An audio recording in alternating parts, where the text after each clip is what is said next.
We've been excited for Mortal Kombat II, the follow-up to the 2021 video game adaptation, ever since it was scheduled to arrive in theaters back in October 2025. We had to wait a while longer, but Mortal Kombat 2 is finally out, and we're finally able to talk about it. And you, yes, you, have been chosen as a combatant to fight with us here at Watch, Review, Repeat in the interdimensional tournament known only as Mortal Kombat. Mortal Kombat!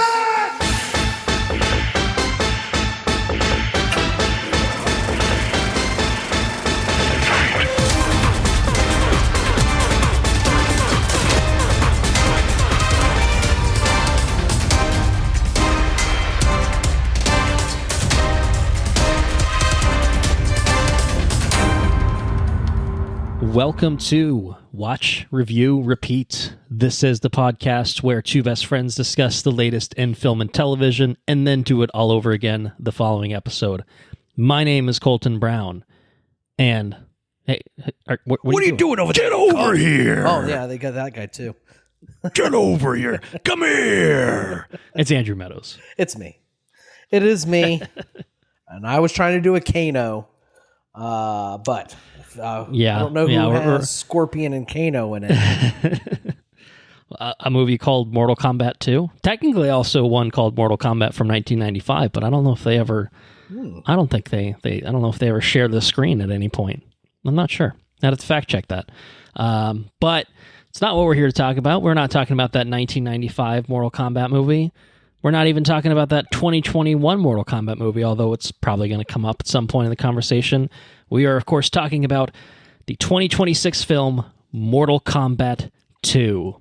Mortal Kombat II, as it could also be referred. Finally, I think we both saw it in theaters a couple of weeks ago. We had to flip-flop our recording order to accommodate Enrique Jaime's schedule to join us for our double feature episode where we did Daredevil Born Again Season 2 and The Punisher One Last Kill. But we've had this in our back pocket, and I have to say I'm pretty excited to get into Mortal Kombat 2. Should be a pretty fun episode, I think. I think it'll be a pretty fun episode. What I will say is maybe it's for the best that we've had some time to sit and think about it. I mean, on one hand, I feel like, I had to go back and be like, all right, who's fighting who, what's going on in this movie a little bit to kind of, remember it a little bit more specifically. But I will say I was pretty fucking hyped for a week straight after the movie, after I saw the movie. And I think maybe I now have a more refined taste, more refined, opinion that is not going to be completely colored by just fucking insane hype levels that the adrenaline that a movie like this generates. But we're going to get into that. In due time, we'll be talking about Mortal Kombat 2 and non-spoilers, recommendation, full spoilers, all that sort of stuff, all that business very soon. First, let's see if you've got a mythological trivia question that fits the bill for Mortal Kombat 2. I don't know if there's some sort of combat-related thing, fatalities maybe. I don't know, resurrected NetherRealm warriors. I don't know. You have anything? If there was, I could not find it. Okay. All right. Yeah, my deck ran my you've got a finite amount of cards, and generally speaking, it feels like you really have to stretch, to find something. So I couldn't stretch that far. Right. It's completely fair. All right. Well, what do you have then? Well, the Colossus of Rhodes, one of the seven wonders of the ancient world, depicted what Greek titan / sun god? /sun god. Ooh. Okay. What are my options? We're gonna go with the four of them. Boudica. Okay. Excuse me? What did you just say to me? Helios. Zeus. Okay. Or Kronos.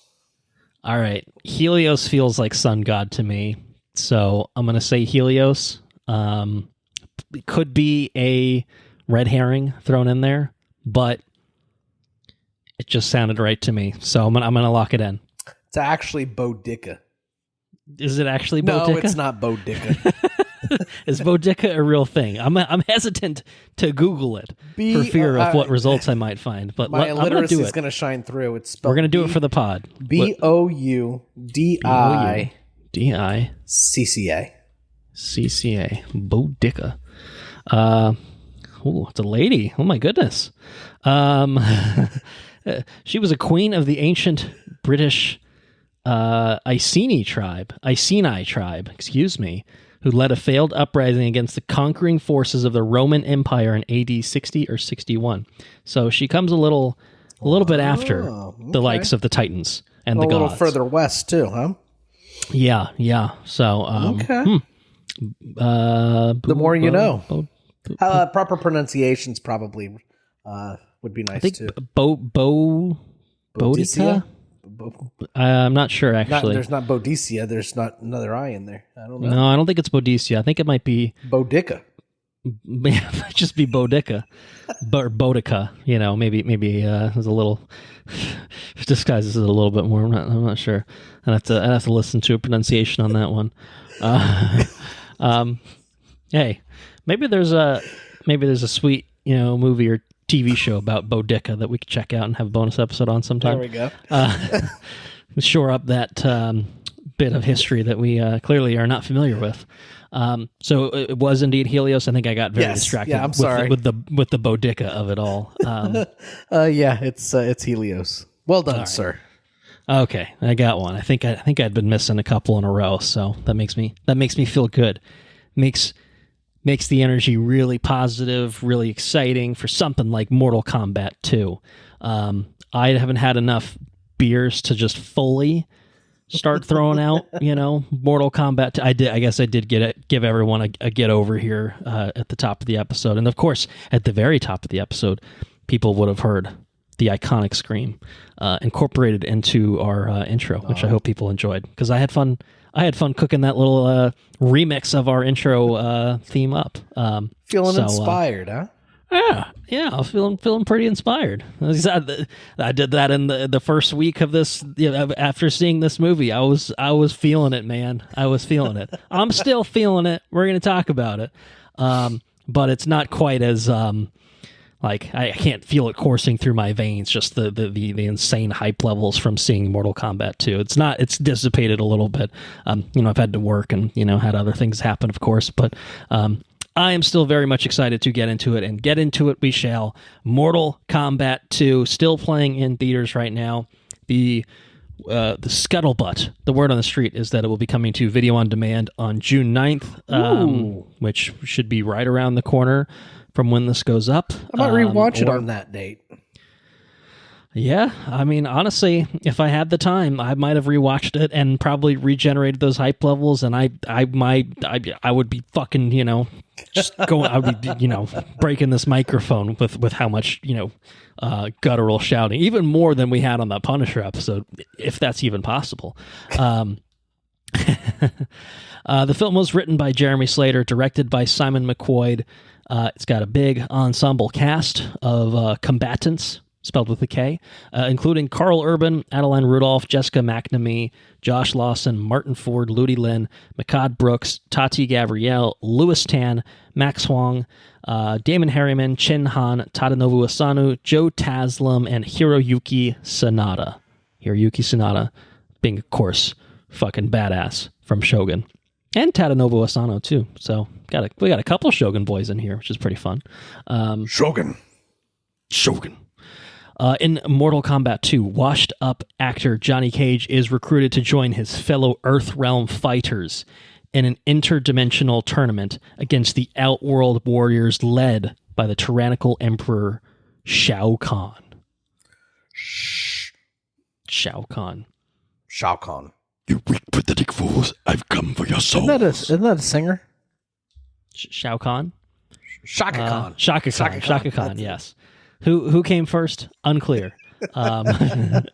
There's just unfortunately no way to know.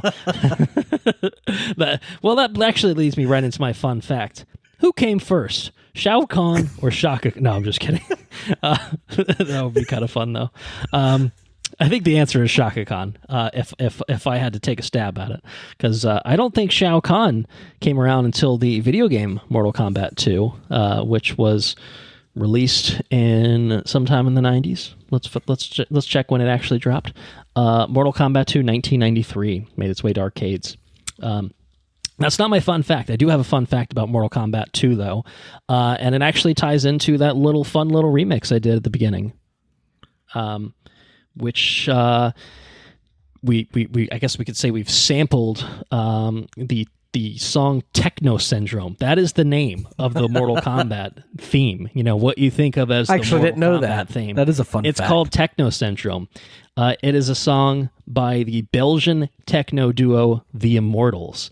Of course, was popularized when it was included in the 1995 film adaptation. The movie starts with it, which is fucking sick. It's the credits song. It's obviously seen some usage since then. It was in the 2021 film. It was probably in Armageddon 2, but we don't it was probably in Annihilation 2, but we don't really talk about that film.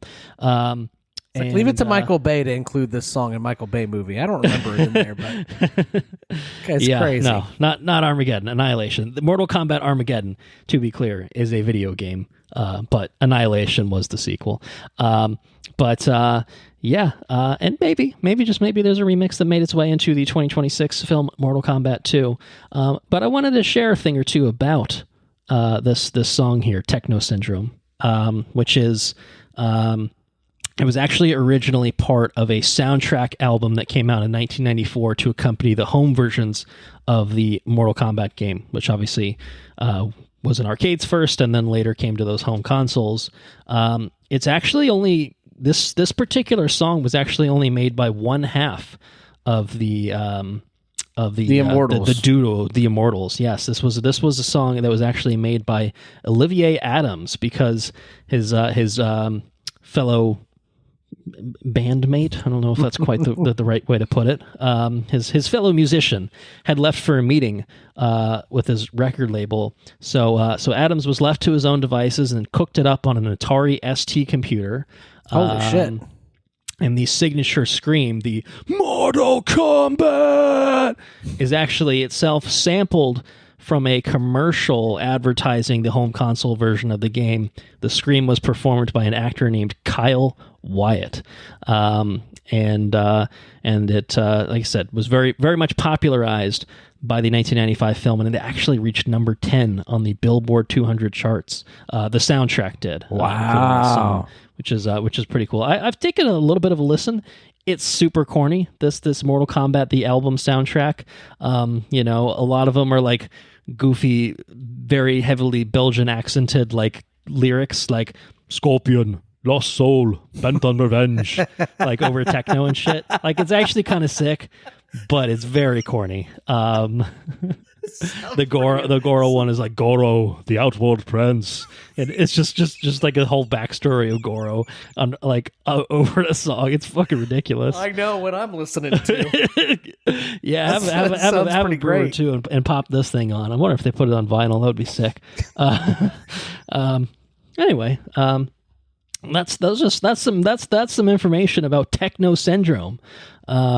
Which, again, it's just fucking iconic, man. And launching Apple Music. I'll tell you what, in the wake of that, week-long hype that I had, I'm willing to bet that,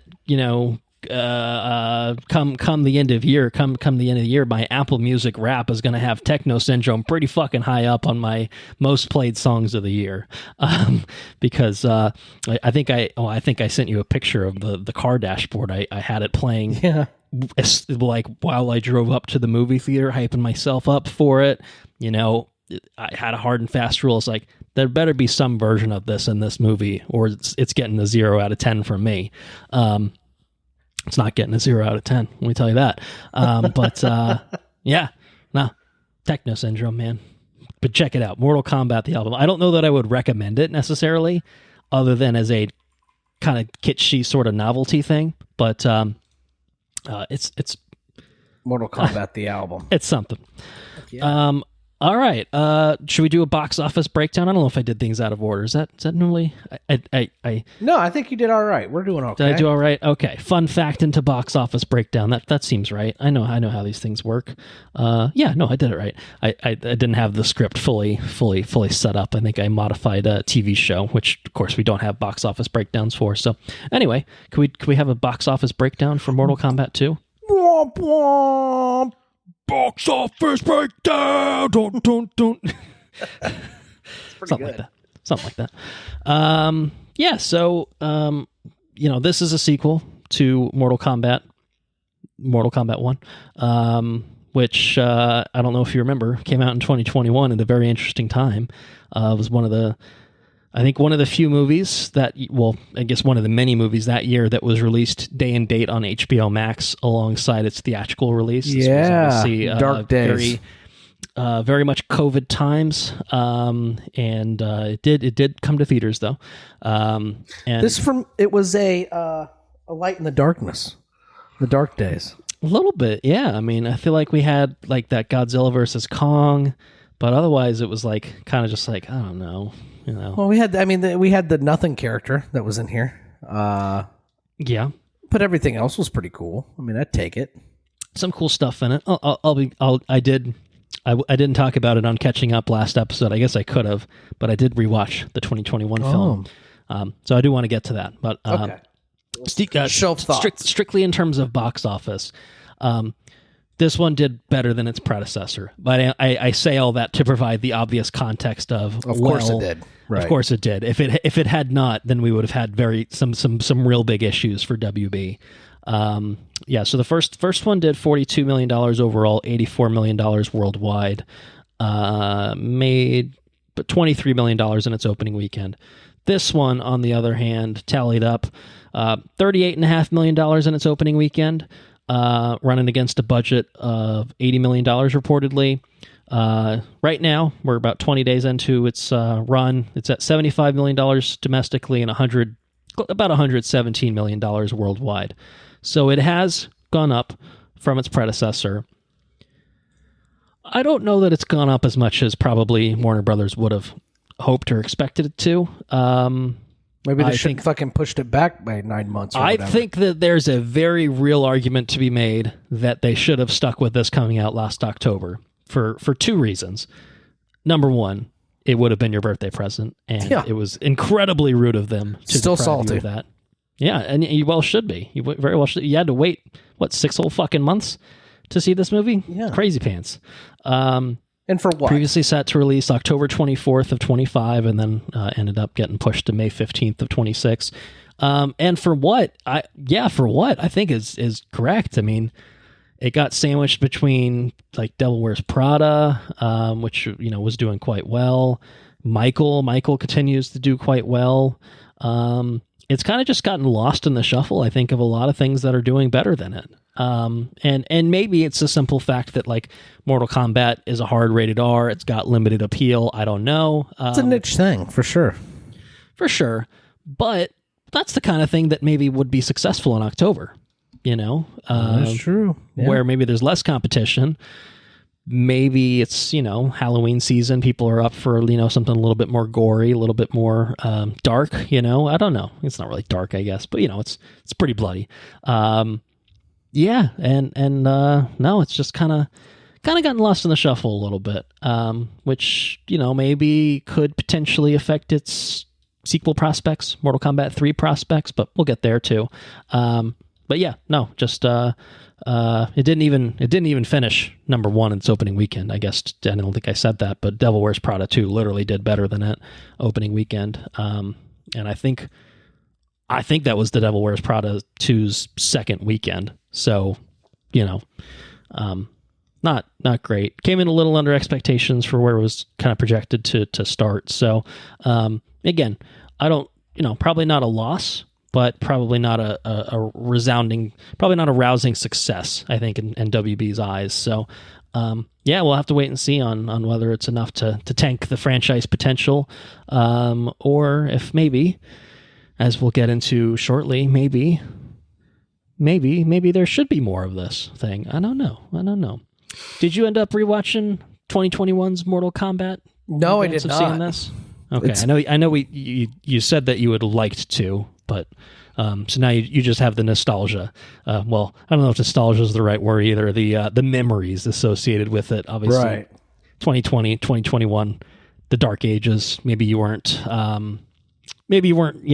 Keen on going back, but I suspect it was probably just a lack of time. It's just time. It's the elusive thing. It's elusive. So I did not watch it. I look back and remember it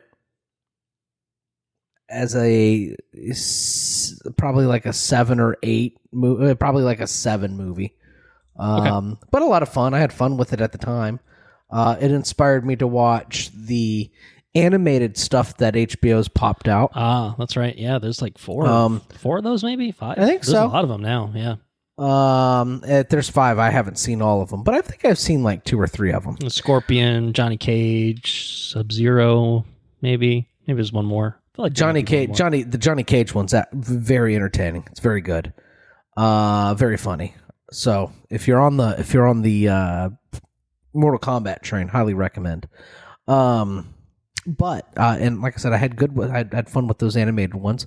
And so here we are, 2026. Yeah. Instead of 2025 on my birthday, 2026. Better late than never. Better late than never. I ventured to a movie theater. The movie theater was actually it was a smaller auditorium, and it was quite packed.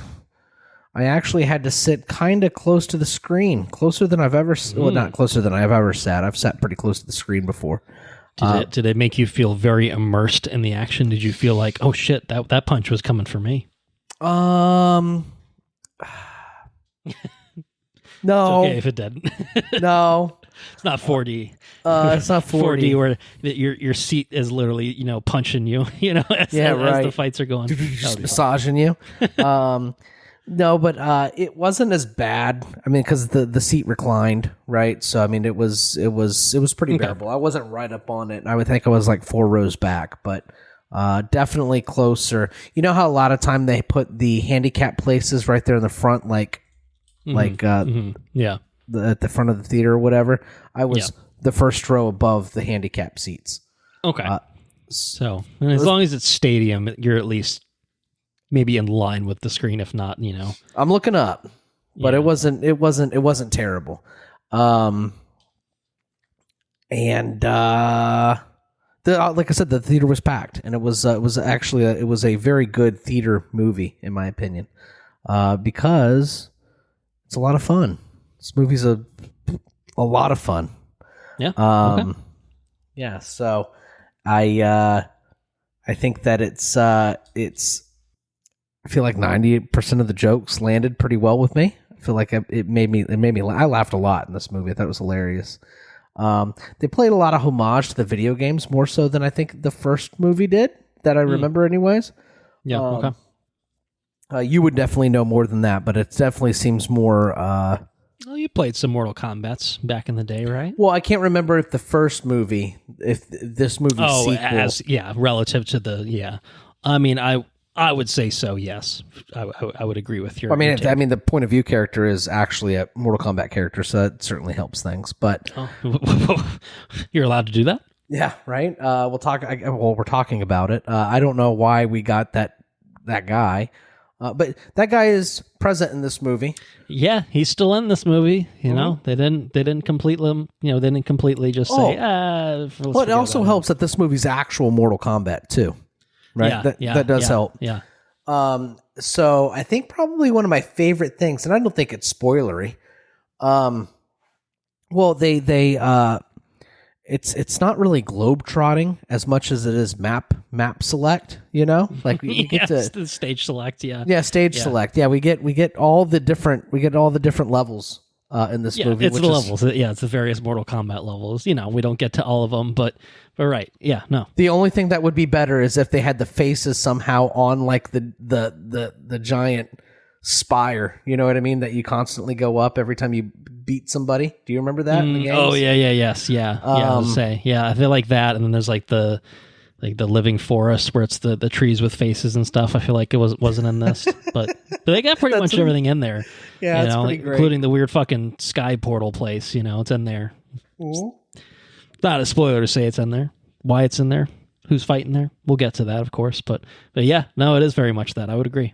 It's still super graphic and gory, and but not in the same way as like it's just such a weird thing to have to differentiate your gore. The last movie we talked about was Punisher, and that was incredibly gory, but like almost like just like in a completely different tone, I guess. You know? Yeah, I think it does make a difference when, you know, something is as intentionally over the top as Mortal Kombat is. It's always been about, you know, the craziest, you know, shit, the craziest sort of fatalities and doing it in not necessarily absurd ways, but in ways that are so like hyper violent and like in almost a fantastical setting that it kind of, you know, in the way that like when an alien gets destroyed, you know, or gets fucked up and it's green blood, it's like, oh, well, you know, it's whatever. Like, obviously that's not true here. Like, it's still humans or human-like characters. It's red blood, but it's still kind of removed enough from reality that it's kind of sits in its own sort of way. Whereas the Punisher is just like very grounded, you know, and just no holds barred with the violence, the brutality, the gore there. Yeah, so I mean, a lot of fun, a lot of it's campy, you know, a lot of callbacks to the you know the source material, which is a lot of fun. I don't think this movie's for everybody. I think if you're a Mortal Kombat fan, it's certainly for you. But I also think if like you're just kind of like into like I don't know, it's like a simple ass fighting movie, like it's for you too. It is a fighting movie. I mean, I don't. I think that's okay. It's nice I think if you're going to describe it anyway, it's just a fighting movie. A lot of fighting going on in it. That's where I'm at with it. It's a simple thing that pays. I mean, that's pulled straight from the source material. It's got an awesome cast. That has a lot of. I thought that they had a lot of chemistry. That they just played very well off of each other, all the characters, and I think it was well made. I think it was a well made movie. It knows exactly what it wants to be, and it does exactly that, which is cool. So for my money, I'd go see it again. Well, we'll talk about that later in recommendations. But yeah, what'd you think about it? Well, before I get into my thoughts on 2, I do want to revisit the 2021 one since I did watch it and haven't really talked about my experience revisiting it. Yeah. I actually also went back and listened to our episode on it because I was curious to hear what our take was. And funnily enough, you actually watched it twice in its opening weekend. I guess probably the beauty of being able to watch it at home, which was kind of fun. So it's funny to hear you say, "Oh, I'd watched this twice." I was like, "Yeah, you did that with the first one." So I think you're a Mortal Kombat guy. I clearly enjoyed myself. Guy. The first one has.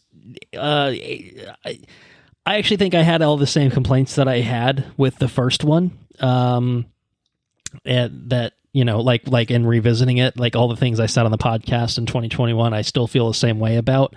I think it's one of those things, you take a second pass at it and, you know, the things that maybe you're willing to overlook on a first pass kind of crop up, like the dialogue is real bad.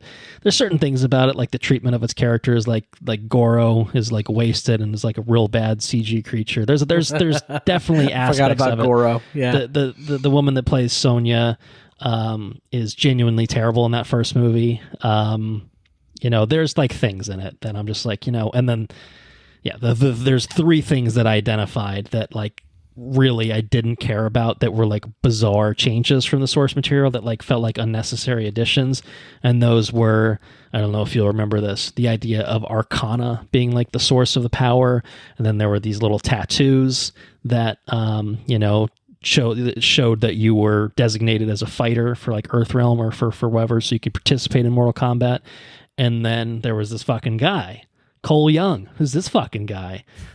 He's the descendant of Scorpion, and he's destined to save Earthrealm or something like that because of his blood. And so the whole movie's about this guy, who's kind of fine, not that, charming, not that. I thought it was way uninteresting. Just kind of a guy, like a vanilla character. Build a character, and then it's like, all right, we have just a guy. As I recall, it was a studio mandate. They wanted just a guy so that the audience could just follow just a guy, and then everything else would they could be introduced to the world of Mortal Kombat. Never mind that they could have just done that with Johnny Cage from the get-go. But anyway, he had just this guy, and like, all right, you're going to turn him into a Mortal Kombat character. Yeah, give him some cool shit. No, let's give him fucking Aquaman armor and Tonfa. I was just like, Jesus Christ, what the fuck is this guy? What is this guy? So it was those three things. It was the Arcana, it was the tattoos, it was this fucking guy, Cole Young, and I gotta say, Mortal Kombat 2, I think they listened. I think Jeremy Slater and company listened and said, yeah, we're going to chuck all that shit in the bin, and divert our attention to the things that should be focused on in a Mortal Kombat game. Like, I don't know, having a goddamn tournament. I don't know, having actual fights between characters, introducing more of the characters from the games. No tattoos, no Arcana. Cole Young, all right, we can't totally jettison him, but we are going to make Johnny Cage our guy. You know what? Not only are we going to make Johnny Cage our guy, we're going to get fucking Carl Urban to play him. Boom. And you know what? I wasn't like sure about that at first, because it's like, oh, I don't know. It's not who I would immediately peg as playing Johnny Cage, but it totally works. He's this washed up, older version of Johnny Cage who wants nothing to do with any of this. And it's Carl Urban, who's fucking great. So the only one that I think could play Johnny Cage, probably to the same level, is Glenn Powell. I think he'd probably be a good Johnny Cage. Yeah, I think if you were doing like a younger, hotter, well, just no disrespect to Mr. Carl Urban, but younger at least, Right. More like popular. Like if Johnny Cage was supposed to be like in his prime, and like on top of the world. Like it's a different thing. Then you hit up Glenn Powell, and I think that would be sick. I think that would be great. But I think having this older, washed up version of him, it's good. with someone like Carl Urban, actually pretty interesting and kind of refreshing as a pseudo POV character for us. Plays it so good too. Yeah, he's great. He's hilarious. And all around, I mean, if I haven't said it already, and it hasn't been implied by my tone of voice and the way that I'm describing things, I had an absolute fucking blast with this movie. I saw it opening weekend. I saw it in Dolby. I went on my own. Anna did not want to go, which, whatever. She did see the first one. That was the first movie that we saw in theaters after the dark times, after the dark ages. Last movie I had seen in theaters prior to that, Vin Diesel's Bloodshot, so it was a hell of a 1-2 punch, just broken up by a year or whatever, however long it was that the theaters were closed. And I sat next to, I was a little worried. I sat next to a woman who, I don't know, middle-aged woman, and by herself. I was by myself. Happened to be in the kind of the two seats next to each other, and I was just like, oh shit, is she in the wrong theater? Is she here for Devil Wears Prada too? Is she going to be is she going to be in for a rude fucking awakening real quick? And she was looking at her phone. I think maybe she took a call like 20 seconds in, credits were rolling. She took a call back like I'm in the theater. I can't talk right now. I was like, well, clearly you fucking can, because you just picked up that phone. So I was worried. But I got to say, to her credit, she locked in and I locked in. And you guys enjoyed a blast. Excellent. She was having a blast because there's a big moment at the end of the movie, not to spoil it, but a character meets their fate, and she loudly proclaimed to the entire theater, "Fatality!" And I was just like, you know what? Pretty sick to have a fucking announcer, outside of the screen. It's some megalopolis shit interacting with the screen sort of thing. But it was actually like, that's perfect. That was pretty fun. That's why you're there. Like, that's why you're there. She was a fucking fan. I was just like, all right, I should leave my judgments at the door. She stopped looking at her phone. She locked in. She engaged, and like she was here for this shit. She was not here for Devil Wears Prada. And so it was actually a good experience in Dolby. I just had a fucking blast with this movie. I think this movie is a thrill ride. I think it is paper thin in terms of plot. It is What's it need nothing. to be? It's nothing but an excuse to just have a long sequence of fights that I think are really, really well choreographed.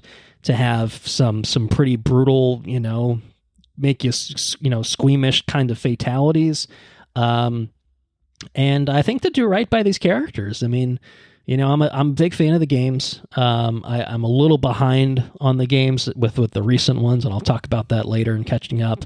But I grew up with these games. Maybe I was too young to enjoy them, but I had two older brothers that played them, and I was terrible at it, and I always got my ass kicked. But not all the time. I'd come over and you'd kick my ass. Not all the time, but like I ended up growing up with like the 3D era of the games. That's Deadly true. Alliance, Deception, and then the 2011 reboot. Like I kind of like I'm a big Mortal Kombat guy, to be quite honest. Like I really enjoy the lore. I know how corny and stupid it all is. I know how ridiculous it all is, but that's the joy of it for me, Like I really enjoy it, and I think that, like you were saying, this movie like pays a lot of homage to the games, like almost like the way that some of the way the fights are blocked. Feels like characters, fighting each other, it's kind of like the side screen sort of thing. And it feels like a movie that was made by a fan. You know what I mean? It 100% feels like a movie that was made by a fan, and it was really stark because the first movie felt like it was the competing visions of someone who liked the game. Like it wasn't bad enough. Like you think about the beginning of that movie, it's this the sequence with Scorpion and Sub-Zero in like ancient times, and it's like the coolest part of the movie. It's fucking awesome. It's like this extended 10-minute prologue. Like it peaks in the first 10 minutes, which is a problem. But like you could tell, like, oh, someone cares about Scorpion and Sub-Zero in a way that, like, in the 1995 movie, Scorpion and Sub-Zero had like cool powers, but there was no lore to them. No. Like that was like, no, we're going to do the fucking backstory of Hanzo Hasashi and Bihan. And it's like, all right, that's pretty neat. Yeah, I'm here for that. Into that, and then, like it generally did right. Like Kano was a fucking blast in the first movie. Like the characters themselves weren't necessarily poorly portrayed. It was just, why are we spending 85% of our runtime on this fucking guy? Like that was one of its biggest issues. And why are we spending an entire movie on not a Mortal Kombat tournament? Like what the fuck are we doing here? There was a lot of bizarre. Why does Jax have baby arms? I don't know if you remember this. They gave him baby arms for like 20 minutes, and then he gets big arms. It's like, what are we doing? Why does he have baby arms? Like, there was just some bizarre fucking decisions that were made in production of that first one that it was just kind of like, huh? Yeah. Like the villains were all jobbers. You had Reiko, who was this derpy guy. You had Nitara, who's like a vampire woman who gets killed in 3 seconds. Shang Tsung doesn't have the same sort of menace in presence that, the OG 95 Shang Tsung had. Like, it just wasn't there. Pieces of it were there, but it wasn't all there. And it just really feels like they recalibrated in all the right ways and reloaded for Mortal Kombat 2. Like, I felt like the characters, like the new characters here, Johnny Cage, great. Katana, great. I love how Johnny Cage is like, what the fuck is going on? Yeah, it's perfect. And you could have had that in the first movie, and I know I've said that already, but like, he's an audience insert. He's just a guy. He is just a guy, and that's kind of the point of his character. So why are you making up just another guy who's less interesting and less fun and just kind of a wet noodle? Like we didn't need that. And I will say, even like the things that come back, like I think Cole is better in this movie. Yes, there's less of him in it. Maybe that helps, but I thought he was fine. I think his role in this was, purposeful. And we'll get into it. He served a purpose. Yeah, he did. Yes, he did serve a purpose. But yeah, I don't know. Good villain in here. Shao Kahn, I think, is a big fucker. He is a big fucking guy. Yeah. I think he's like a intimidating villain. Kano's back because reasons, and he's fun as always. I think Sonya's better in this. I don't think the actress is necessarily much better in terms of her acting prowess, but I think the dialogue in her role just is better. I just think they kind of fine-tuned everything and kind of got it right. Like I think they kind of got it right. I think that everybody's got the proper amount of screen time. You know what I mean? And there's a fuck ton of characters here. There's a load of characters, and you can have a character that's compared to others, but like Sonya. You can have Sonya in there. You know what I mean? And she could be serviceable, right? She can be okay as an actress or whatever, you know. But as long as you're not spending an hour and a half with her, that's not so bad. That's fine. And I think the way that she's utilized in Mortal Kombat 2 was completely fine. I didn't really have any complaints about her. You know, I think if there's any one character that's probably underutilized in both of these movies, it's probably Raiden, which is kind of, you know, I feel like it's a waste of his actor. Kind of just stands around, or, you know, other things happen that incapacitate him. But, it also maybe underutilizes Scorpion and Sub-Zero to a certain extent. But, I think, yes, I have minor quibbles that I could levy, but I generally think, like, characterization wise, it does it right. The focus is better, you know, with Johnny Cage, with Katana, with a new imposing villain, and having a goddamn Mortal Kombat tournament. What a concept! I mean, with the villain, like with the villain, Shao Kahn is. Yeah, he's I mean, mean, Emperor I guess of that Outworld, man. I guess that changes over time, right? With the game, different games, but yeah, I mean, it was Shang Tsung, and then it was Shao Kahn, and then Shinnok, and then, you know, it goes Onaga. I don't know. There's so on and so forth. Like, yes, there's always another big bad. But I'd be curious to know who your guy is. And Shao Kahn, I think, to me, is the quintessential Mortal Kombat villain. Okay. I mean, I think an argument could be made for Shang Tsung. Is that your soul will be mine? Yes. But he became more of a playable character. I feel like the boss, you know, like Shao Kahn wasn't like playable until maybe even Mortal Kombat Trilogy. You know, a lot of times they would restrict the boss characters from being able to be played, you know, whereas Shang Tsung, I think, became playable in Mortal Kombat 2. So it was a little bit different, you know. I don't know. I'm getting rambly here, but I think my point is, I think it righted the wrongs that I think Mortal Kombat 1 had, which I had fun with. I still enjoyed. I think I enjoyed it more first time than revisiting it 5 years later. I think that really definitely exposed the bigger flaws of it, while showing like there was some legitimate good stuff in that. It was mostly surrounded with a lot of bad. And this one, I don't know. I mean, well, coming out of COVID, 2 weeks later, I mean, you give something. You give a starving man a cracker. We had pretty fucking low standards, and we needed it. And that was the first movie I'd seen in theaters since Bloodshot. Like, hell yeah, that was the coolest fucking movie I'd ever seen in my life. I was a kid again, you know. But this one made me feel kind of like a kid again, and just the giddiness I had, like, and kind of still have a little bit. I mean, yes, it's a little bit more muted, but I think people can probably tell. You can probably tell. Like, I'm pretty pumped on this one. I'm pretty jazzed about it. You know, like I had a lot of fun. I definitely want to rewatch it at some point. I don't know. You know, I agree. It's not for everyone, but it was for me. It was yeah. It was for me too. So sure. And it was for that lady you sat next to too. It was for her too. The people down the road from me. We had more in common than we realized. Yeah. People were eating up. Yeah, you know, people should be seeing it. I mean, no disrespect to anyone watching Devil Wears Prada 2. That was good too. You know, there's lots of things good. It's good to see movies doing well. Michael, maybe a little more judgment on, but I guess I haven't seen it, so I don't know. Should we do a recommendation for Mortal Kombat 2? Yeah. All right. Well, given that it is right around the corner with video on demand, assuming that June 9th date is in fact accurate, no promises.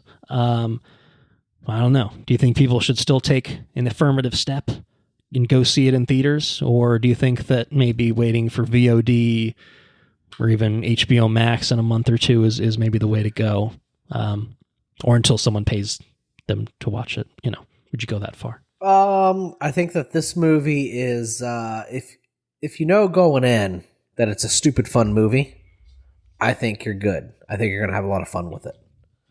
So in good to see it in a theater? Yes. Or just generally? No, I think it's a well-made, it knows exactly what it wants to be. And it executes it flawlessly. Flawless victory. Yes. Oh. Fatality. So it's perfect. I think you get more out of it the more that you're steeped in the kind of source material. But even if you're not like a Mortal Kombat veteran, I think that you still, I think it's still a lot of fun. I think it's a well-made movie. I think there's something there that you can pull from it, so long as you know that you're not going in to see like the backstory of Scorpion and Sub-Zero. You know what I mean? We got that in the other one for the most part. So right, not a serious movie. A lot of fun though. There's probably one character in this that you get probably a more fleshed out backstory of. And I think they did right by that character, is my opinion. But, but for the most part, there's 20 other characters. I guess two. There's two. I would say there's two. Everyone else is kind of just there to be a combatant in a tournament. And that's do big okay. fights, that's okay. And do martial arts and do special moves and maybe do fatalities or get fatalicized. Fatalitied. But that's okay.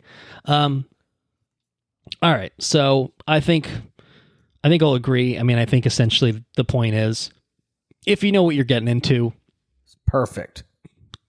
I think it nails it. If you're primed for something like this, if you're a fan of Mortal Kombat or you just want to see some cool Dead fighting, some bloody stuff going down, check it out in the theater. Again, yes, it's not for everyone. I don't know. I don't know if my wife would actually like it. If we watch it when it comes to VOD, I really don't know. I know Sarah would not like it. Right. It's not for everyone. But that's okay. It's unabashedly what it wants to be, what it set out to be, and I think it definitely accomplishes that with flying colors. So I think that if you're on board for that, it's 100% worth the theater trip. And if you're not sure, VOD streaming is certainly a way to watch it at home without, a little less risk there, but maybe you'll be that woman next to me and having like the fucking time of your life. You just don't know. I think you will definitely, if you know this movie is not for you, this movie will not convince you otherwise. I don't think there's any trajectory in which, I don't think there's any possibility of that happening. But that's okay. That's okay. Let's see. Should we move on to some full spoilers for Mortal Kombat 2? Let's get into those full spoilers. Let's. Full spoilers for Mortal Kombat 2. Should we just go in order of fights? What do you want to do? You start off with a pretty interesting one. Katana's backstory and Edenia and Shao Kahn taking over a realm and fucking God, that guy I'll be honest Jared. with you, dude. Fatherhood has made me sentimental. I was already sentimental. Yeah. She's quite young there too. Yeah. Kind of drew a tear. Drew a tear there in the beginning. I'm like, holy fuck, this is Mortal Kombat. Drawing a tear. We depart from the emotion, I think, pretty quickly. Pretty quickly, and it doesn't really much return to it. I think. No, I mean, it sets a tone for the movie pretty good, though. Yeah. I think that's a through line because the first movie, that opening sequence was really good. The first movie had a great opening sequence. I did have the thought going into this one, like, well, what do you do? Like, that was such a pivotal part of the first movie. How could you possibly top that? I don't know if they topped it. But I think it's a hell of an introduction to I guess, kind of like the central core threat of like, why is Mortal Kombat, the tournament, a bit, such a big deal? And it's, if you lose 10 in a row, your fucking realm gets taken over by this fucking crazy, warlord. Whoever. It's crazy. Or whoever. And like, that would be bad for the people that live on Earth. It might be bad to be under the thumb of one Shao Kahn, an outworld. So yeah, you kind of see the stakes of like what it is to lose Mortal Kombat, truly and fully in this opening. You get to see, obviously the heartbreak for Katana. But yeah, and you see the brutality of it all, and you see that Shao Kahn is not to be fucked with, someone who is a force to be reckoned with. I mean, generally speaking, we see a lot of Shao Kahn fighting in this. I love the way, and this is true for all the fights, the way they incorporated the video game moves, but like Shao Kahn particularly, He does that. he does the fucking shoulder charge like a bunch of times, and he just spams it. There's one point I feel like he spams it like 3 times in a row. I was like, that son of a bitch, you do that in the video games, fucking cheating motherfucker. And I'll tell you what, all the boss characters, but Shao Kahn particularly, in the video game, is a cheating motherfucker. And you know what? In this movie, he's a cheating motherfucker. They actually baked it into the plot how much of a cheater this guy is. It's hilarious. Which I thought was fantastic. But I thought it was a pretty good prologue. Like maybe not Scorpion Sub-Zero levels of holy shit, but a really good table setter, I think, for the movie. I think done quite well. Choreography all around too. And I might have said that as much in non-spoilers, but like these fights were fucking cool. Like they were cool and easy to follow and interesting to follow. And it helps, I guess, when you have fireballs and shit going around, or shoulder charges or whatever. But it's cool. It was really cool. So, yeah. Do you want to talk about anything in particular now that we're in spoilers? Do you want to just kind of run through it? Yeah, we'll just run through it. A couple of weeks attached. I feel like you might need I kind of wrote out kind of the general sequence, because really this movie is just a sequence of fights with some very, very light plotting in between to kind of stitch together why some of this is happening. So it jumps 20 years and Johnny Cage enters the picture essentially. Is kind of where Comic-Con or whatever. He's at the Comic-Con. We also get, I think, the flashback. Well, it's not a flashback, but we get the actual sequence of him in the movie with the bazooka that he maybe kicks, and then it diverts up and hits the helicopter or whatever. It crashes through the warehouse or something like that. Just ridiculous shit, which was fun. But yeah, we get Johnny Cage, and we get Carl Urban's Johnny Cage, and they're basically like, "Hey, Mortal Kombat's about to happen, and you're the last guy. You're the last guy that's going to fight alongside Showtime. Sonya, Liu Kang, Jax, and Cole Young, the other guy that's just a guy, Cole Young, but he's got Tonfa, so he's cool now. The Johnny Cage of it all. Was there anything? No, I think the Johnny Cage of it all did a fantastic job of doing what that first guy was supposed to be doing, giving us a point of view character that's just a regular guy. It's like, what the fuck is this? Like, I'm not your guy, like this is fucking bullshit. Send me back. Like, I don't want anything to do with this fucking shit. I don't know. I think, I don't know. I know I am saying broken record, but like, why didn't we just do this 5 years ago? It's just crazy to me. But what do I know? I don't know if the argument do you think the argument was made like behind the doors? Because like, why wouldn't you? Clearly, that's the direction that they wanted to go in this movie. Oh, we'll just make Johnny Cage the guy.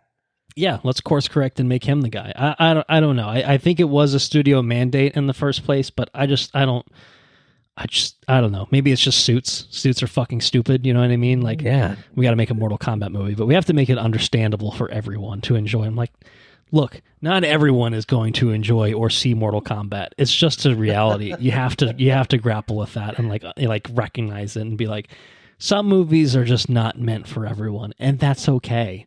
That's okay. Mortal Kombat is not a 4-quadrant movie. It never will be. It never will be. I don't know. I really don't know why they had such a I don't know why that was what they were so committed to. I don't know. It's really bizarre. But anyway, this movie kind of just jumps right into things with a fucking tournament, and we kind of just get fucking fights, right? I mean, Sonya and Sindel go into the little spiky thing, and Sindel's the screaming, undead mom. Undead mom. That's terrible. That's pretty dark, right? Right off the bat. 20 years later, we see her, I guess, killed by Shao Kahn, and then now we see her resurrected by his side, just kind of a zombie, mindless zombie, who then gets also brutally murdered with the spike through her head. But she comes back. Does she come back after that? Maybe she doesn't come back after that. I don't know. Yeah, and I what I will say is, the first movie was really, really guilty of taking characters from Mortal Kombat and just giving them basically dialogueless roles where they do nothing but just get killed, in brutal ways. And I think this one did a much better job overall of at least, giving everyone some purpose there. I do think Sindel was probably the one character that felt shortchanged in that style of, this is a character with a lot of potential who is one of the bigger bads in the Mortal Kombat video games, who's kind of just reduced to, like I said, mindless zombie that gets killed in the first 20 minutes, which it is what it is. There's still room, I guess, to do something with that character in the future. But, I guess if you're a big Sindel stan, then you might be disappointed with her appearance in this. I was fine with it. It was a good fight. Cool level. Cool map. Cool level. And that's what it is. A map. We get a map with that one, and then we get, kind of the stage fatality sequence, which is fucking cool. Johnny Cage and Katana are also the first round. And this was interesting to me because, Katana is, I think Johnny and Katana are the two characters, I think, that are really done justice in this movie. I think they're essentially the two main characters. That's right. I think. I would agree with you. Obviously Katana having the prologue focus, and I guess really the ending focus that we'll get to when we get there. But Adeline Rudolph, I thought was fantastic. I thought she sold the physicality and the emotionality of that. Why are you so fucking mean? She's fucking mean, and Johnny's not a fan. That was so funny. She's kicking the shit out of him the entire time. Yeah.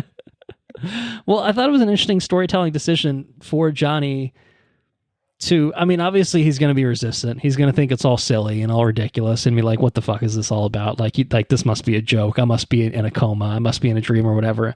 But I thought it was interesting that he's in the first round of the fighting and he gets his ass kicked and he's out of the tournament immediately. I thought that was kind of interesting. And then the movie kind of finds other ways for Johnny to be important in other ways. That was sort of interesting because it was I don't know. Is Johnny going to be the guy that wins Mortal Kombat? I don't know. Typically not. Probably not. Canonically, typically not. But I thought that they still made him have a very interesting role because he kind of, once he's out of the tournament, has a very different sort of role, which I thought was an interesting use of him. And then there's the cheating shenanigans of Quan Chi, Netherrealm sorcerer Quan Chi. Big bad of the game, right? He's a big bad in the game. He's a big bad in the game. He pops up in the fourth one, Mortal Kombat 4, I think is his first appearance. And they do some cheating things to sort of rig the game. Well, I get they rig the game. So they get the amulet, the Shinnok's amulet from Kano. They resurrect Kano to do it, and then they attack Raiden, slice his fucking throat when he's not expecting it, and steal all his powers. And which is like a total rave. He's got like rave lights coming out of his throat. Yeah. This is interesting. And then they use that to bind the amulet to Shao Kahn to make him immortal because he's a big cheater. And so this is the last Mortal Kombat. If he wins, then Earthrealm will be Outworlds to take over, to absorb, your soul and to merge. Mine. And so so Shao Kahn's a big cheater. But then, that leads us kind of, it's crazy. This is just fight. Round 2, you've got 3 fights. Liu Kang versus a revenant Kung Lao, resurrected from the events of the first movie. Jax versus Jade. And then our boy, Cole Young versus Shao Kahn. Oh, it's the best. Well, we could go there. Let's talk about that. As soon as you see Cole Young paired off with Shao Kahn, 5 minutes prior, he says, "I'm prepared to die," and it's like, well, I hope so, buddy. I sure hope so, buddy. What did you think of that fight? So the biggest thing is like the 2D, and that's also in another map that's in like the pits with the acid, the acid pits, yeah. And it was awesome. I thought that was awesome. Because it's very much a 2D side scroller kind of fight kind of deal, you know? Yeah, I love the way that was shot. That was so cool. And the second best part of that thing is Cole Young gets his shit handed. Like you think he's on top and homie's invincible, you know? And here's what I'll say. Cole Young kind of beat Shao Kahn in a way. He did. He totally did. He's just kind of a cheating fuck, and so he was immortal at that time. And then, he used that hammer to great smashing effect, and then And then to add insult to injury, he uses the fucking hammer to sweep him into the goddamn acid. Like, that was like, oh, this guy is dead? It's no, brutal. he's dead. Yeah. He's been double fatality'd. Head smashed and thrown into the fucking acid. So I felt... Did... You know... Why is his healing ability so much better than fucking Raiden's? Well, he's got these Shao Kahn's. Yeah. Well, I think I guess is it the idea that he's supposed to be using Raiden's power? But like before, like he cut Raiden's throat, or right. The guy with the hat. I can never remember his name. That's Kung Lao. Kung Lao cuts his throat with the hat, and then there was like a total rave in there for 5 minutes. Right. Why ain't your shit healing, bro? What's wrong with your healing power? Well, I guess wasn't it the idea that he was leaking the power and then they captured it in the amulet or something like that? Yeah, there was the amulet. So Raiden was basically powerless, so he couldn't heal, and then that power had been redirected into Shao Kahn so that he did have the healing powers, I guess is maybe the idea. I don't know. I don't know exactly. Again, we don't worry about the plot too much in these sorts of things. Mortal Kombat. The intricacies of it. But I have to say I was very much expecting Cole Young to die in this movie. I thought that maybe they would do it in Annihilation style and off him 5 minutes into the movie, and they did respectably allow him to survive for the first 25 to 30 minutes of the movie. I almost felt bad for the actor. You know, I think it's got to be a pretty tough deal to be the main character, and then in the movie, in the sequel, for 2 minutes where you get your fucking head smashed and you get thrown to the acid. We hired Urban. We got Carl Urban, dude. Sorry. You know, you're out. So I did, even though I did not like that character and I didn't think the actor was great, and maybe it's not totally his fault, I did kind of feel like this gotta suck. Like that's gotta. Gave him the shaft hard. Yeah, I mean, I kind of felt bad, but there's a lot of speculation. I think he himself has hinted at this, that maybe he will still be involved in the franchise moving forward. Well, that's helpful. In a different as a different character, and I think I would be totally fine with that. I think that maybe is a good apology of, hey, sorry you're this character that everyone hates. We're gonna kill that character. We'll bring you back. We'll figure it out. We'll bring you back. I would be totally game for that. So, well, they are, I think, venturing to the Nether Realm, right? Right. You know, you could. Well, and I think they made it a very concerted point to be like, all the other characters kind of get punched in like they got a hole in their chest or something like that. This guy got his head smashed and then was melted down to nothing in acid. So I think they were trying to make it a point like, no, he's deader than like is possible to resurrect even in Mortal Kombat terms.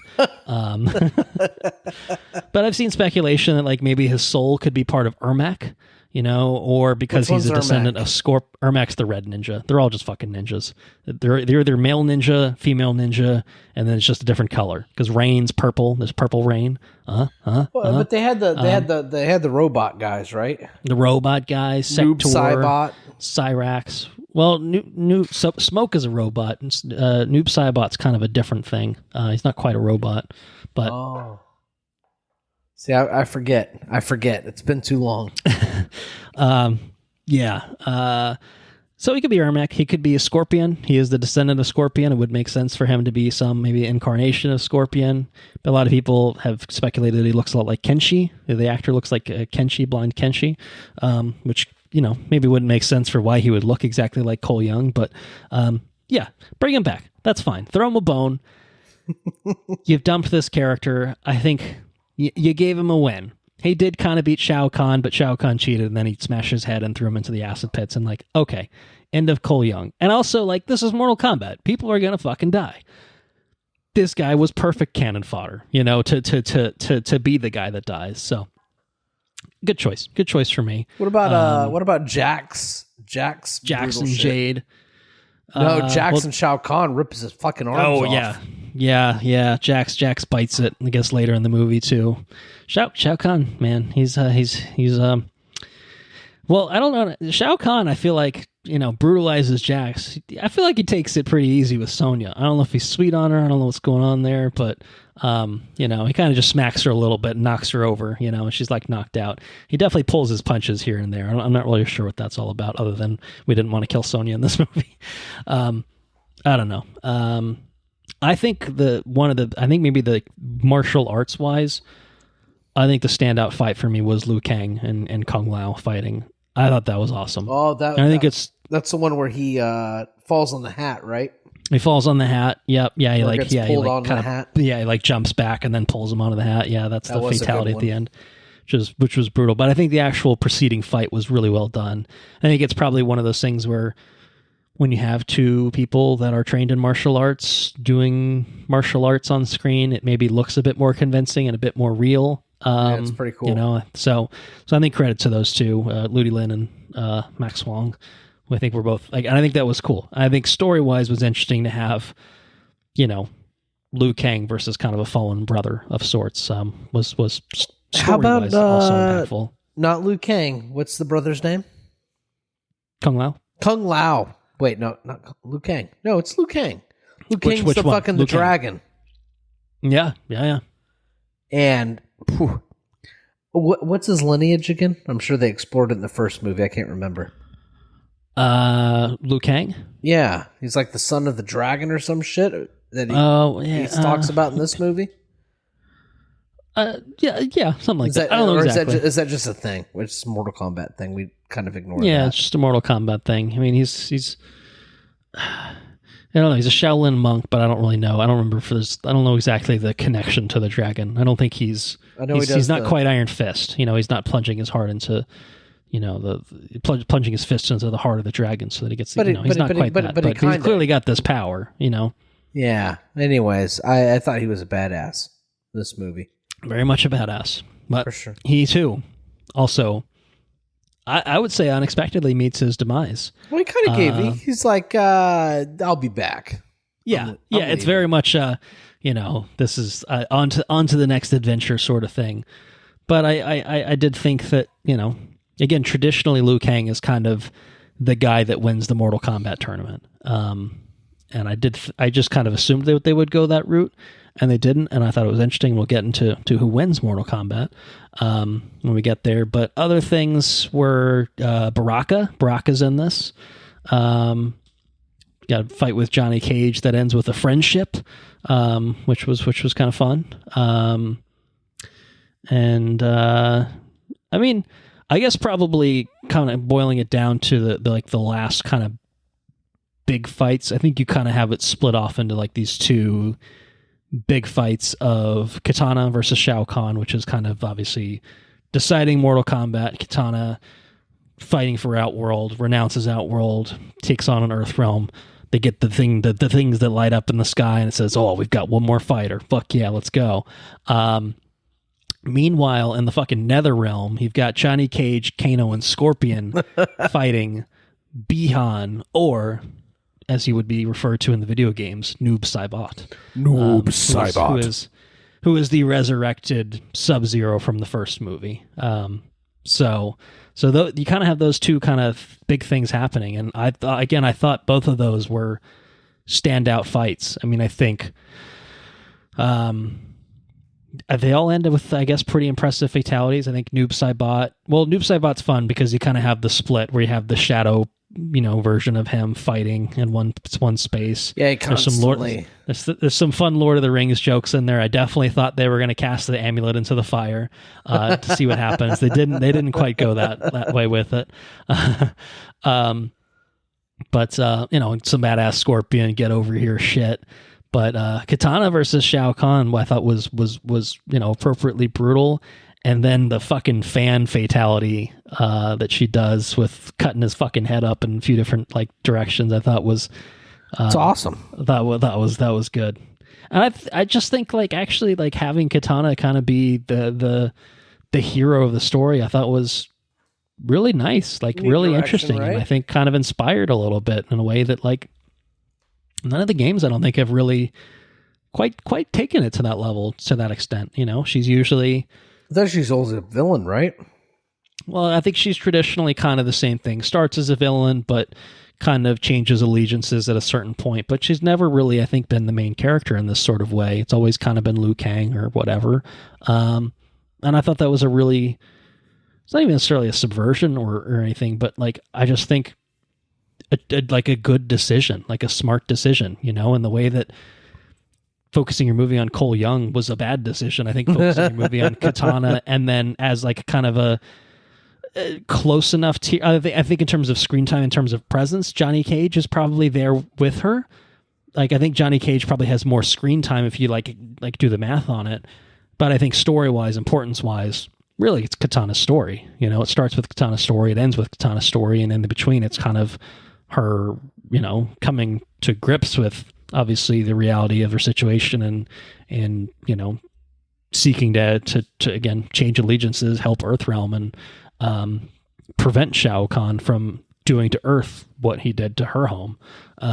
Which is, yeah, it's pretty meaningful, I think. Like, if, you know, for all the blood and gore and, you know, ridiculousness of this, like, I did think that, like, I wasn't brought to tears or anything like that, but I found it, like, appropriately, like, moving, and like, oh yeah, there's still a little bit of a story, there's a little bit of an emotional depth to some of this, not a lot of it, but enough that I thought it worked, you know what I mean? So, well, I would agree, 100%. Okay. Any other spoilery thoughts? I think other than that, I mean, that's pretty much where it is. Like you said, let's go revive our buddies. You know, everyone that died. Let's go get Jax. Let's go get let's go get them. Fuck yeah, that's cool shit. Let's go fucking. I would back, like you know? to see. We haven't seen Raiden let loose, right? Yeah. No, we're not even getting a, oh my god, a saw, you know, from Raiden. Like, give me, this fucker's got to do something. He's standing around. And if he's not standing around, he's getting his fucking throat sliced and he's laying down for you know, half a movie. It's kind of bullshit, really, because Raiden was my favorite character, I think, to play as. I think Raiden has been one of the more shortchanged characters. And it's, again, a waste of a good actor. Who, you know, we saw fucking own it in Shogun, you know, so it's kind of just like, what are you doing? Yeah, like, give him something to do. So I fully agree. Give us Raiden. I don't know. I think like, I understand wanting to make like a more, I'm not saying make him a full main character, but at the give him an action least, sequence though. Yeah, give him a chance make him to like like an ace in the hat. Like the has he used his like lightning thunder god powers for anything other than like portals? Making portals? Like, I think that's all he does. He makes portals and like can get around with Raiden. Like, he's a means to transport people around quickly. And it's kind of fucking like, conductor. Yeah, like this dude, you know, especially because all they do the first movie, everyone's fucking cheating. Shang Tsung is like, I'm going to kill all the Earthrealm warriors before Mortal Kombat begins. Oh. And then we'll just win by default, you know, like, great. I'm just going to cheat my way to victory that way. This one, Shao Kahn's like, I'm probably badass and tough enough that I won't get my head split into 3 different things by Katana's fan. But just in case, let me cheat my way to be immortal. So that way I'm not taking any chances, you know, like, I don't know. Like, this dude should be stepping in. Like, oh, I'm not allowed to intervene. I'm like, these motherfuckers are cheating left and right. Do something. Get off your ass.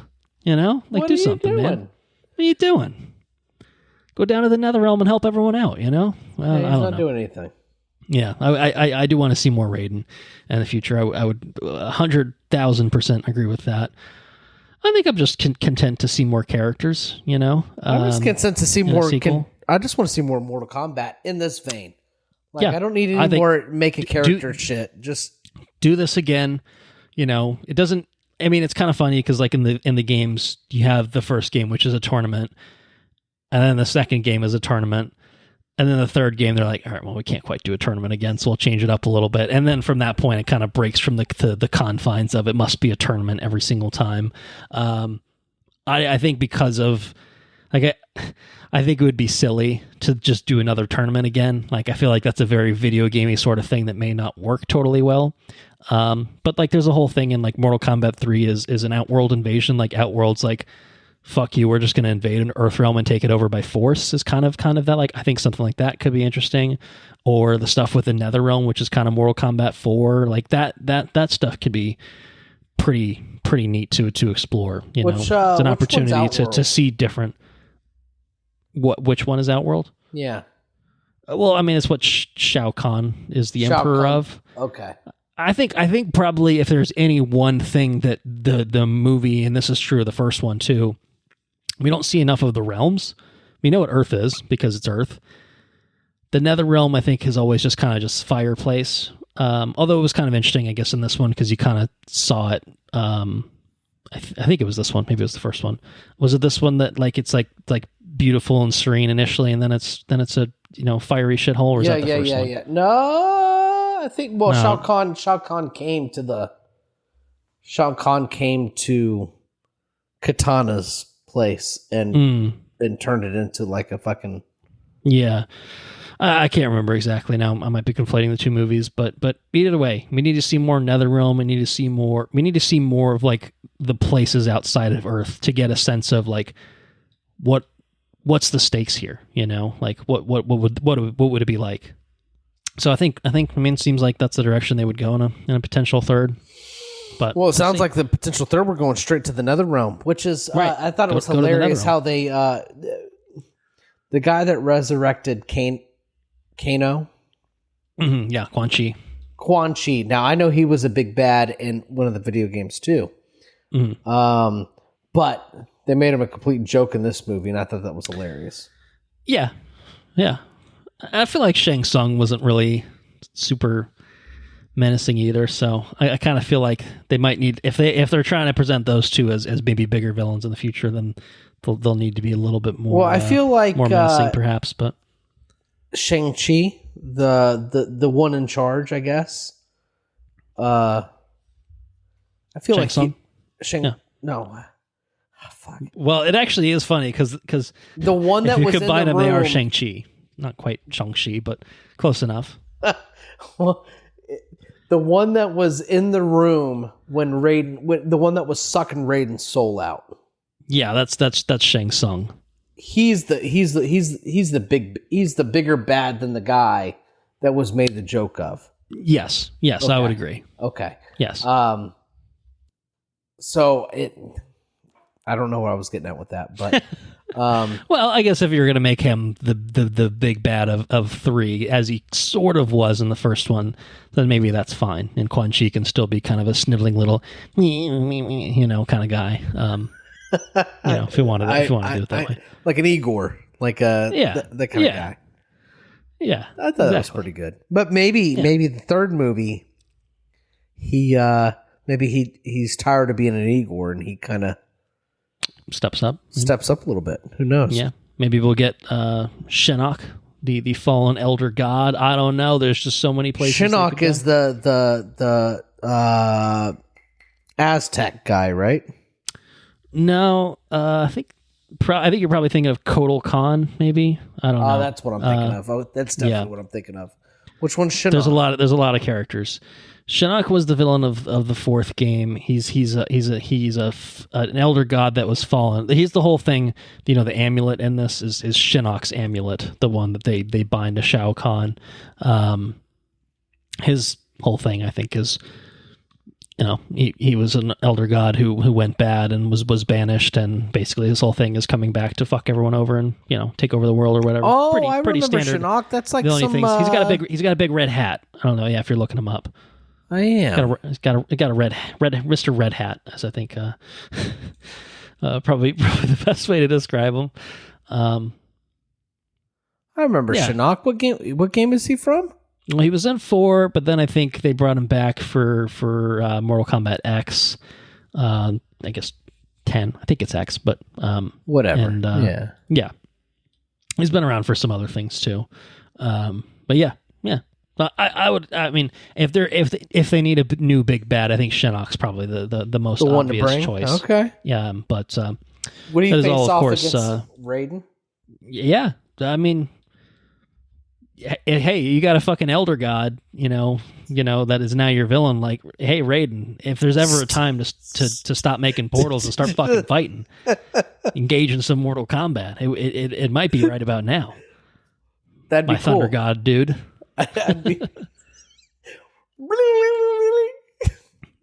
Exactly. I want to see him flying across the fucking screen. And I don't want to have any idea what the hell he's saying. I want it to be completely fucking indecipherable. I don't know. Just like, what? Just guttural fucking screaming. Exactly. All right. Well, I hope it happens. I would very much enjoy a Mortal Kombat 3. I would very much enjoy it. I hope it's, I hope that this movie's done enough financially to justify the existence of a third one, to bring back Carl Urban and the rest of the cast, who I think really just kind of, I don't know. I mean, I haven't talked about him, I guess, one-on-one specifically, and I'm not going to just list him again, but I don't know. I think all around, good, Not enough Hiroyuki Sanada, not enough Scorpion, but like where these people will pop up, I think they're all pretty good overall. So Totally agree. Sign me up for Mortal Kombat 3. I will be there opening weekend if it happens. I'll be fucking blasting Techno Syndrome. I'll be doing the works. You know what I mean? So You're gonna show anyway. up. All right, Mortal Kombat 2. There you have it. Well, you been up to anything over the last week or so you want to talk about? Well, so I saw that there was a new James Bond game coming out. Ah, yes. So First Light, right? Yeah. It's Memorial Weekend. We get home from Crystal River, 2 days. Like we get home on Sunday, and I see that not Mortal Kombat. James Bond's coming out. Yeah. So I get pumped, and I see that there's 24-hour early release. So I'm like, okay, well, I can't play it now, but if I pre-order it, I can play it early. Maybe I can play it on Monday, on my day off, because we're off on Monday. Okay. All right. But I got my dates wrong, and I couldn't play it early, which is bullshit. Oh, okay. Yeah. So I was pretty let down. But last night, I was able to play it for 1 hour, and okay.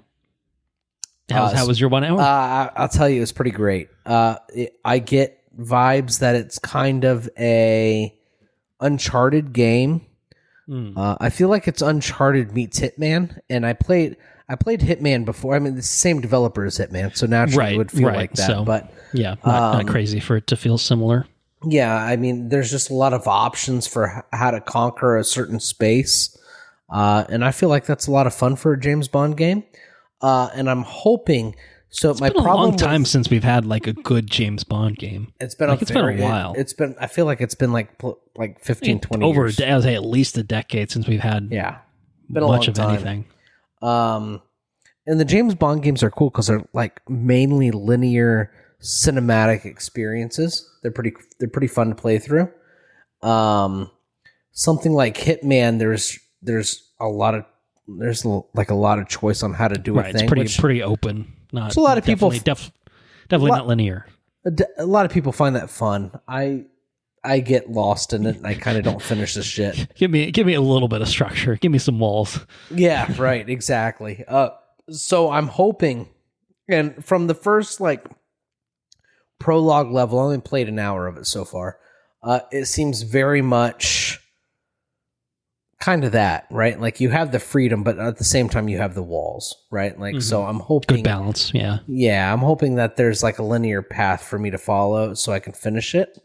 I read online today that it feels like it should be more story focused than Hitman, Right, exactly. So I'm hoping that's the case. I read online it's like a 10-hour to 30-hour game. You can finish it in 10 hours if you want. If you want to go crazy with all the side stuff, you can finish it in 20 to 30 hours. I feel like in this state of my existence, I'm a 10 to 12 hour kind of guy. Yeah. You can get through the story and maybe a few side things, but mainly I just want to get through that story and that gameplay, So it seems like it's going to be good. It was a very cinematic experience. I got to the Bond song last night. Oh, yeah. There must be. I assume it's one for the game specifically. Yeah, totally. It's very cool. Well, I actually have no idea. Do you know who the artist is that did it? What's her name?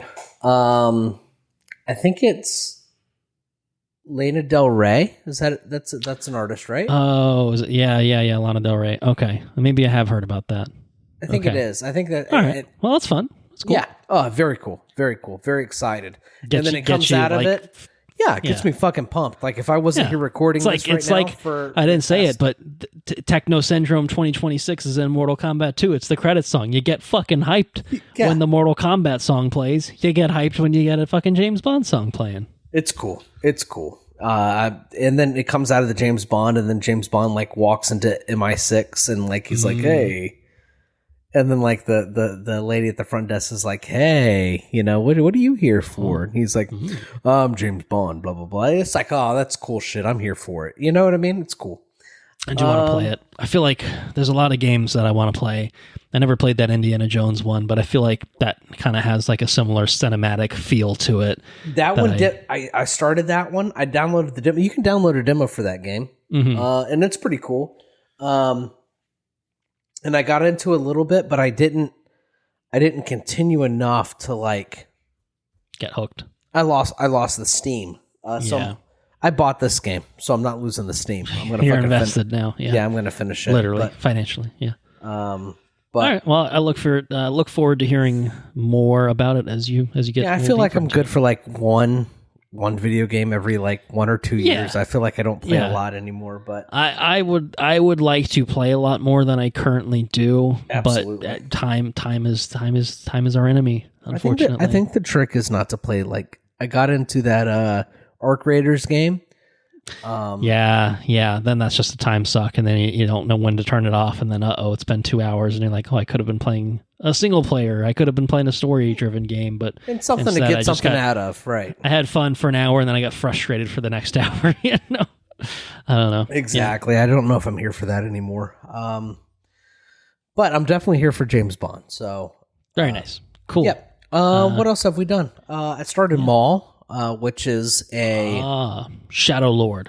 Yes, very cool. So far, how far into it? I think it's 10 episodes. I think I'm 4 or 5 episodes. All right, halfway ish, roughly.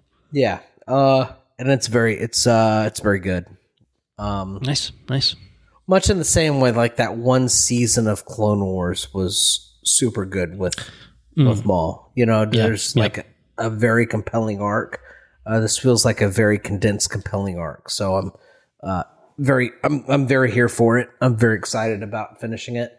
And it's kind of like a good primer for the Mando. Hopefully the Mando's good. I haven't seen it yet, but we're gonna watch it soon, and hopefully it's something worth watching. We'll see. We'll probably be talking about it once you've had a chance. Yeah. What about anything else? Anything else? Memorial Day Bennett turns 3 this weekend, so we're gonna go to big B-Day parties coming up.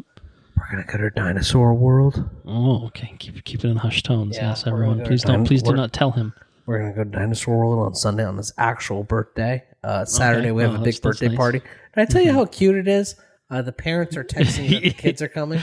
Yeah, you did talk. You can talk about it again, but yes, you did. Man, it's just such a cool thing. It's just such a cool thing raising a couple little kids. It's cool. Yeah. And before long, they'll both be of birthday party age, and we're in a kind of funky age. 2 to 3 is a weird one because there's a lot of tood. And you gotta smack him down, and he's starting like tonight. He worked me over and said, "Hey, listen, I'll give you a baba if you go to bed just a little bit early." He said, "Okay, Dad, I'll go to bed early," and he went to bed. Well, then 9:30 rolls around. He's coming in here. He's not sleeping. I said, "Did you play Dad?" Yeah, I played Dad. Playing you for a fool. Yeah, so we got to step up my game a little bit, but interesting age for Bennett. Bobo is still.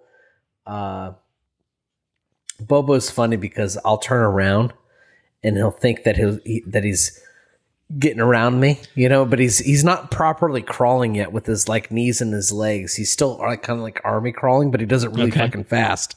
And so he'll like squirm and he'll like fucking go real fast, and I'll be able to snatch him, and it pisses him off and start crying. It's fun. It's fun. It's frustrating. It's interesting. All of this stuff at one time. But that's pretty much it. I played some Magic the other weekend, and I won, which was really cool. Properly played. Did I tell you that? Busting out some of those decks you've been cooking up for a while. I busted out Cosmic Desaturation. And to great effect. And yeah, fucked the shit up. It's pretty good. Nice. It's cool. Yeah, it was pretty cool. I built another deck. It's done. I haven't played it yet, so we'll see how it is. And that's kind of where that's about it, really. What have you been up to? All right. Well, when I wasn't Mortal Kombating, I've been Mortal Kombating. So I'm inspired, by this movie. As I've said now multiple times, it got me pretty hyped, and it made me think, I'm a little behind the times on Mortal Kombat. I was really good growing up, really good about it for a while. I played Mortal Kombat, the 2011 one. I played Mortal Kombat X when it came out. I played Mortal Kombat 11 when it came out, but I don't think I beat it. And then the most recent game, Mortal Kombat 1, because this naming scheme makes so much sense, but I think it's another reboot of the franchise, sort of. Okay. That I bought and may very well still be in shrink wrap. I could be wrong. But if I played it, I spent less than an hour on it, let's put it that way. And I kind of thought, all right, maybe I'll kind of get myself back up to speed on modern Mortal Kombat. And I was like, all right, I'm going to go back to the first time they rebooted things in 2011. And I was like, you know what? I've actually played that game like 4 or 5 times. The only way I can play it is on Steam. I can't play it on a console anymore. I was like, I could do it, but I think that I'm going to get burnt out if I go too far back. So I watched the compilation of all the cutscenes of it, the story mode of it on YouTube. It's like 2 hours. Little more Mortal Kombat video game movie kind of deal to kind of get myself up to speed on that. And then started Mortal Kombat X, which is Mortal Kombat 10, which is a sequel where it's like 20 years later and shit's real fucked. And there's a bunch of new characters, and it's kind of dark and weird, but it's pretty cool. I had also, back in the day when I lived on my own in Florida and, didn't have anyone to tell me no, collected a lot of comic books. I bought a lot of comic books. I got a lot of DC comic books, and part of that DC comic book collection that I ended up acquiring over the years was a 12-issue run of Mortal Kombat X prequel comics. And so I've been reading through those too. So there's like it's a time jump from the events of Mortal Kombat 2011 to Mortal Kombat X, and this sort of explores the in-between times, some of those characters that were new to Mortal Kombat X. So the comics are pretty cool. I've gone through the first arc of the comics. There are 12 total, so I have 2 more arcs, 8 issues. But it's fun. I haven't read like a physical comic book, like a floppy, in a good while. So I'm gonna keep going on Mortal Kombat. We'll see if I get burnt out at a certain point and bow out. But I'm gonna try to keep plugging along. It feels like it's an easy thing to I haven't tried it yet, but it feels like a good Portal thing. It feels like something that like I don't have to lock in for 2 hours. I can pop up for 20, 30 minutes, totally. For a few fights, a little cutscene or two, and then, go do something else if I need to. So, this might be the Mortal Kombat corner for the next month or two or a little while, or it might not be. It really just depends. So we'll see. Outside of Mortal Kombat land, a couple of TV shows I'll talk about. First of which is Shrinking. I finished the 2nd season. Anna and I finished the 2nd season of it. It's the Jason Segel, Harrison Ford, our therapist show. I think it's very funny, very touching. I think it's very well written. It's just very funny and entertaining. And those 2 leads are great. I know we've talked about it a little bit, certainly obviously talking about season 1, but it's the Ted Lasso guy, Bill Lawrence, that created it.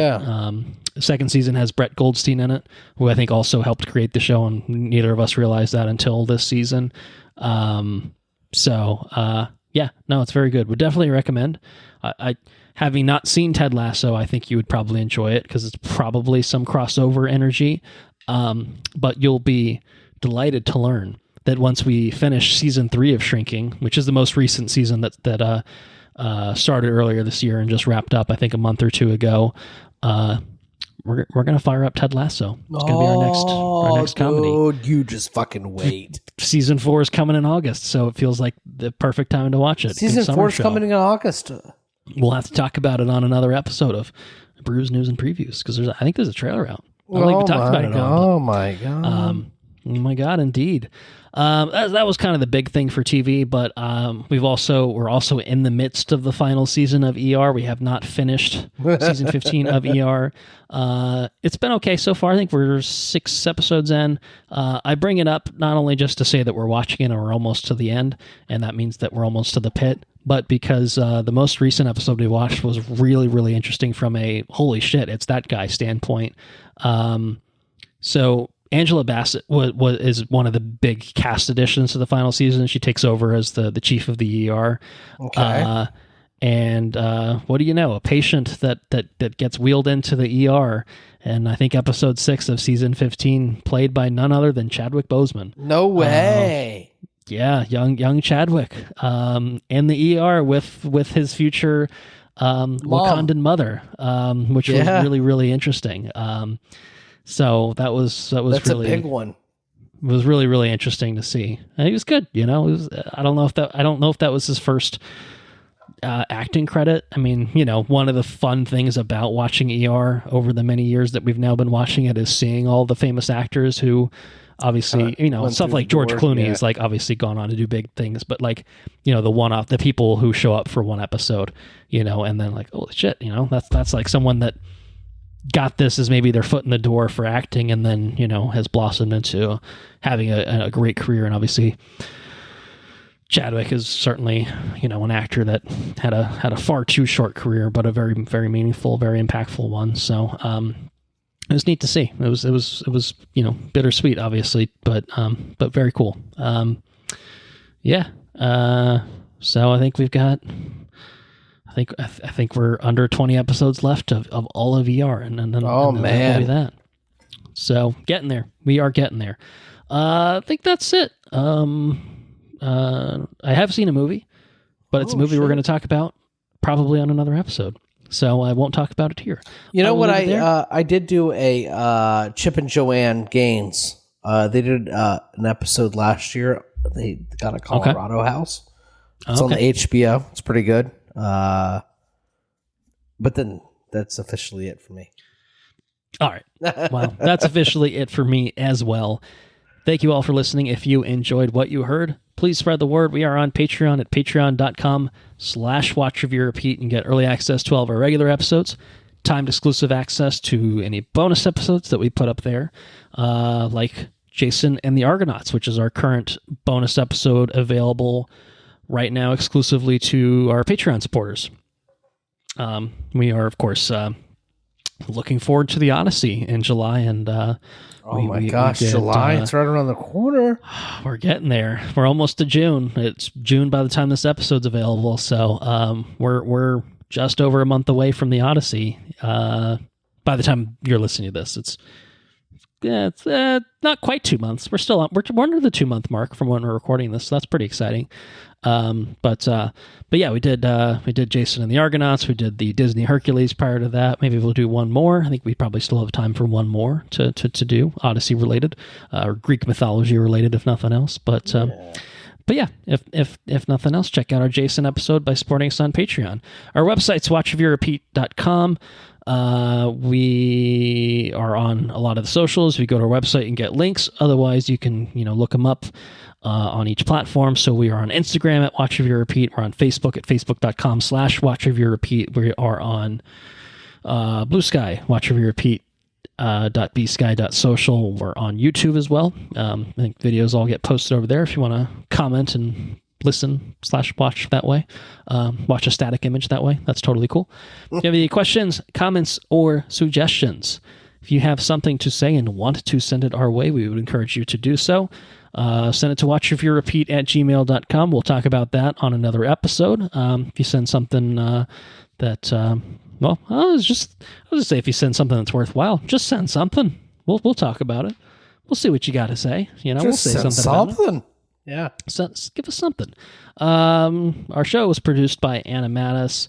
Intro and outro track is Mechanolith by Kevin MacLeod at Incompetech.com, licensed under the Creative Commons by Attribution 3.0 license, and I guess in full credit is also a little bit of the Immortals. Credit to the Immortals for Techno Syndrome, being part of our fun little remixed intro here.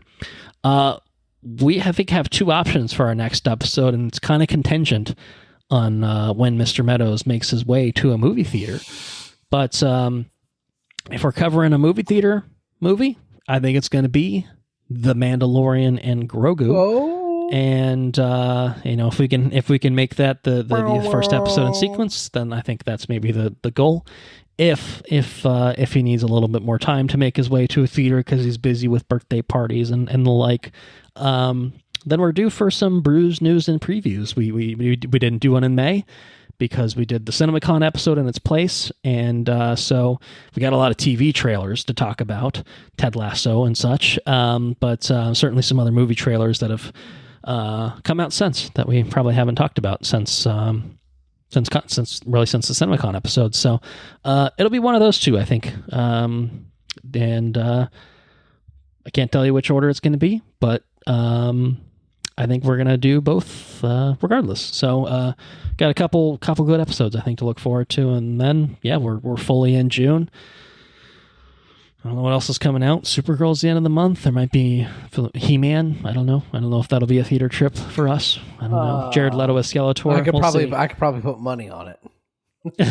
that it will or will not be. Will not be. Yeah. Okay. Well, maybe I'll see it without you and report. Well, maybe if you pull me to the theater, maybe. We'll see. We'll see.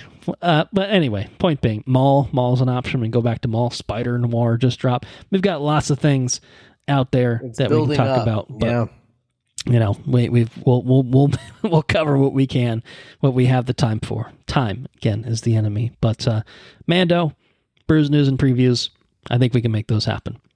So we can leave it there for this episode. Take everyone out. It's showtime. Flawless victory.